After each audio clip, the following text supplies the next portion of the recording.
Assalamualaikum warahmatullahi wabarakatuh. Alhamdulillahirabbil alamin. Wassalatu wassalamu ala asrofil anbiya'i wal mursalin wa ala alihi wa sahbihi ajma'in.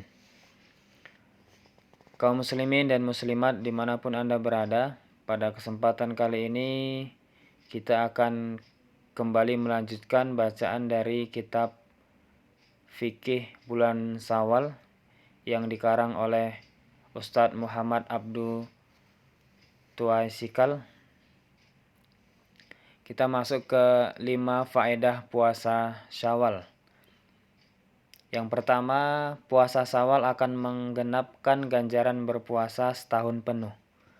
Dari Abu Ayyub Al-Ansari radhiyallahu anhu, Nabi SAW bersabda, "Man shoma Ramadhana thumma atba'ahu sitta min Syawalin kana kasiyamin dahri." Barang siapa yang berpuasa Ramadan kemudian berpuasa 6 hari di bulan Syawal, maka dia berpuasa seperti setahun penuh. Hadis riwayat Muslim. Para ulama mengatakan bahwa berpuasa seperti setahun penuh asalnya karena setiap kebaikan semisal dengan 10 kebaikan.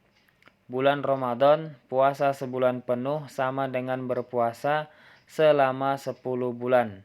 30 dikali 10 sama dengan 300 hari, sama dengan 10 bulan. Dan puasa 6 hari di bulan Syawal sama dengan berpuasa selama 2 bulan. 6 dikali 10 sama dengan 60 hari, sama dengan 2 bulan. Jadi, seolah-olah jika seseorang melaksanakan puasa Syawal dan sebelumnya berpuasa sebulan penuh di bulan Ramadan, dia seperti melaksanakan puasa setahun penuh. Hal ini dikuatkan oleh sabda Rasulullah SAW, "Man shoma sittata ayyamin ba'dal fitri kana tamama sanati man ja'a bil hasanati falahu ashu amsalihha." Rasulullah SAW bersabda, barang siapa berpuasa 6 hari setelah Idul Fitri, maka dia seperti berpuasa setahun penuh. Barang siapa berpuasa barang siapa berbuat satu kebaikan, maka baginya 10 kebaikan semisal. Hadis riwayat Ibnu Majah. Dari Sauban, bekas budak Rasulullah SAW, Syekh Al-Albani mengatakan bahwa hadis ini sahih. Satu kebaikan dibalas dengan 10 kebaikan semisal, dan inilah balasan kebaikan yang paling minimal. Bisa kita lihat dalam kitab Fath Al-Qadir dan Taisir Al-Karim Ar-Rahman halaman 282. Inilah nikmat yang luar biasa yang Allah Subhanahu wa taala berikan kepada umat Islam. Kemudian faedah yang kedua, puasa Syawal seperti halnya sholat sunat rawatib yang dapat menutup kekurangan dan menyempurnakan ibadah wajib. Yang dimaksudkan di sini bahwa puasa Syawal akan menyempurnakan kekurangan-kekurangan yang ada pada puasa wajib di bulan Ramadan, sebagaimana sholat sunnah rawatib yang menyempurnakan ibadah wajib. Amalan sunnah seperti puasa Syawal nantinya akan menyempurnakan puasa Ramadan yang seringkali ada kekurangan di sana-sini.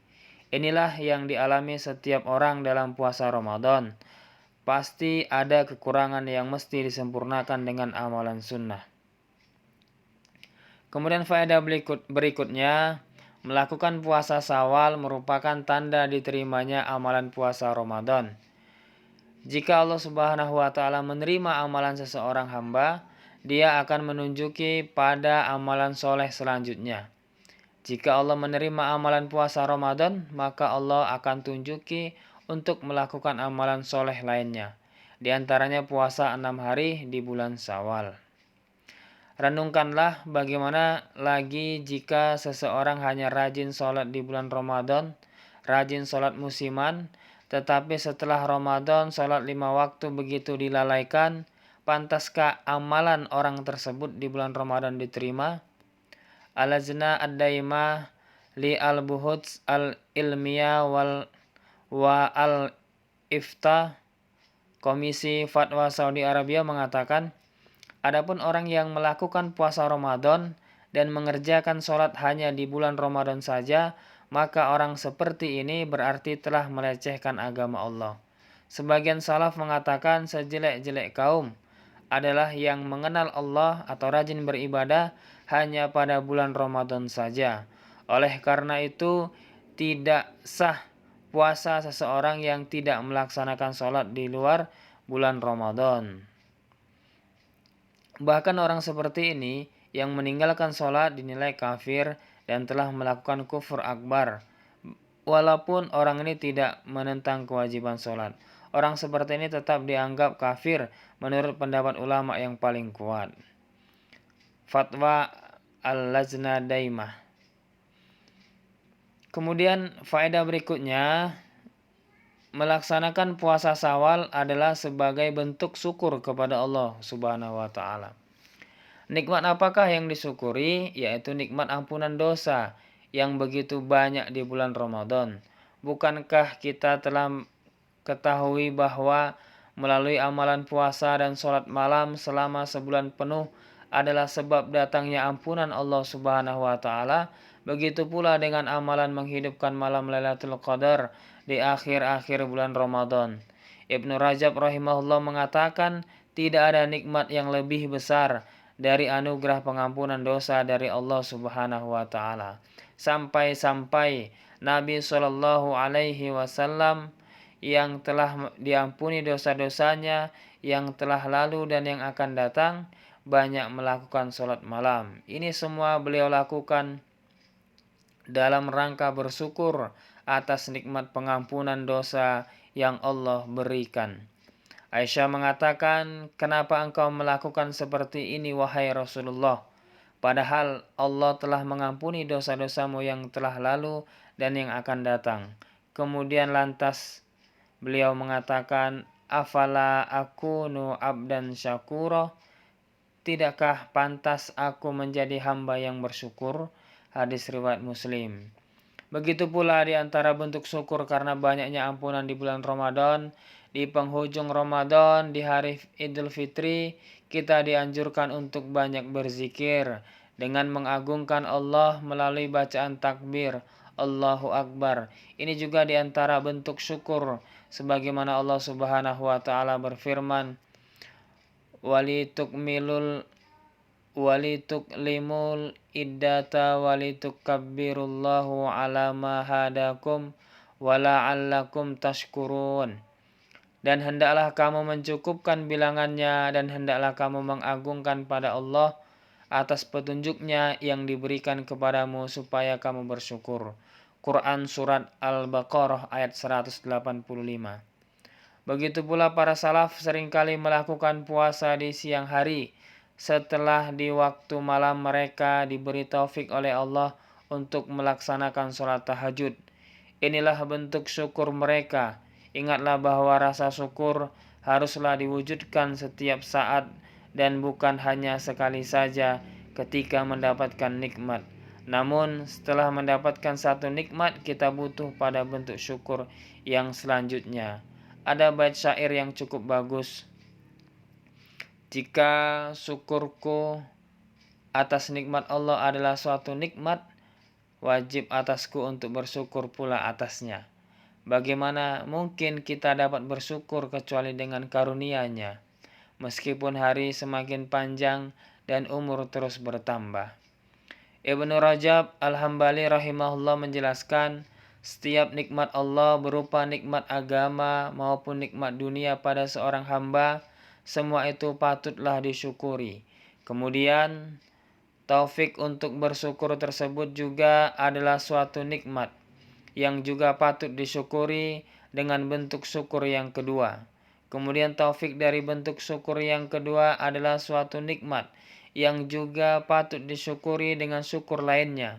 Jadi, rasa syukur akan terus ada sehingga seorang hamba merasa tidak mampu untuk mensyukuri apabila seseorang mengetahui bahwa dirinya tidak mampu untuk bersyukur secara sempurna.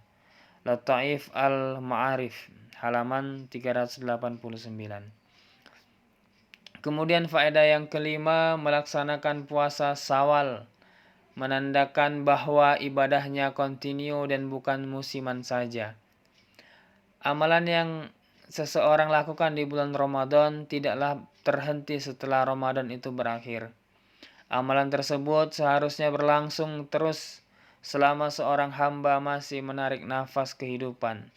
Sebagian manusia begitu bergembira dengan berakhirnya bulan Ramadan karena mereka merasa berat ketika berpuasa dan merasa bosan ketika menjalaninya.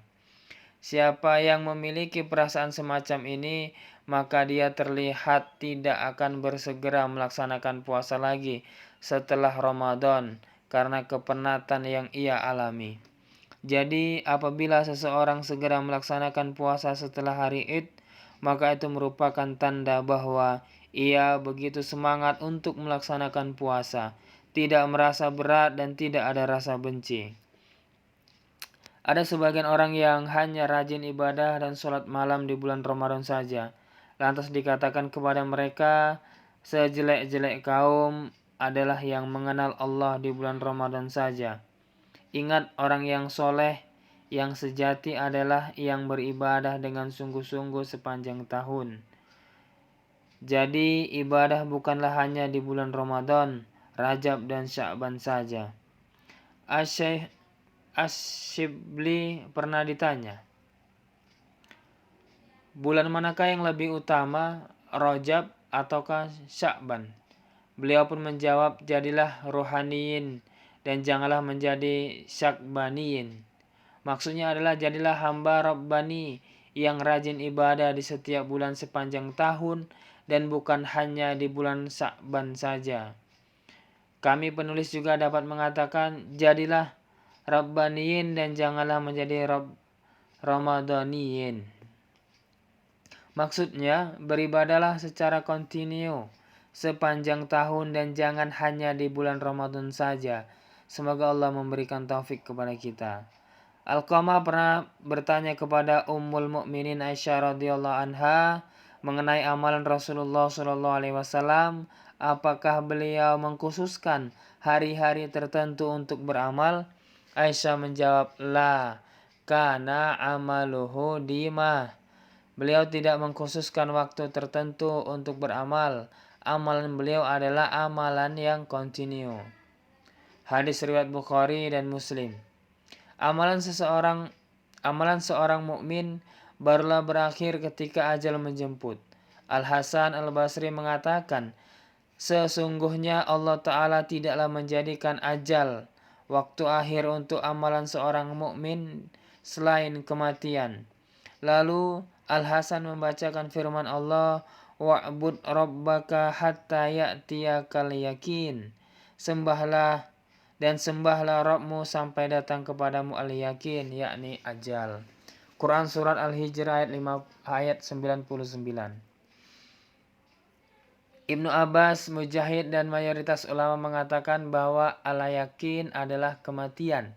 Dimanakah dinamakan demikian? Karena kematian itu sesuatu yang diyakini pasti terjadi. Az-Zuzaj mengatakan bahwa makna ayat ini adalah sembahlah Allah selamanya. Ahli tafsir lainnya mengatakan bahwa makna ayat tersebut adalah perintah untuk beribadah kepada Allah setiap saat sepanjang hidup. Perhatikanlah perkataan Ibnu Rajab berikut, barang siapa melakukan dan menyelesaikan suatu ketaatan, maka di antara tanda diterimanya amalan tersebut adalah dimudahkan untuk melakukan amalan ketaatan lainnya. Dan di antara tanda tertolaknya suatu amalan adalah melakukan kemaksiatan setelah melakukan amal ketaatan. Jika seseorang melakukan ketaatan karena ketaatan setelah sebelumnya melakukan kejelekan, maka kebaikan ini akan menghapuskan kejelekan tersebut. Yang sangat bagus adalah mengikutkan ketaatan setelah melakukan ketaatan sebelumnya. Sedangkan yang paling jelek adalah melakukan kejelekan setelah sebelumnya melakukan amalan ketaatan. Ingatlah bahwa satu dosa yang dilakukan setelah bertaubat lebih jelek dari 70 dosa yang dilakukan sebelum bertaubat. Mintalah kepada Allah agar diteguhkan dalam ketaatan hingga kematian menjemput. Mintalah perlindungan kepada Allah dari hati yang terombang-ambing. Al-Latif Al-Ta'if Al-Ma'arif halaman 393.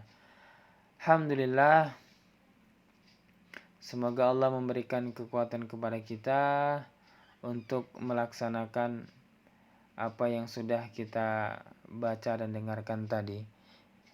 Wassallallahu ala Muhammadin wa ala alihi wa sahbihi wasallim. Subhana rabbika rabbil izzati amma yasifun. Wassalamun alal mursalin. Walhamdulillahi rabbil alamin.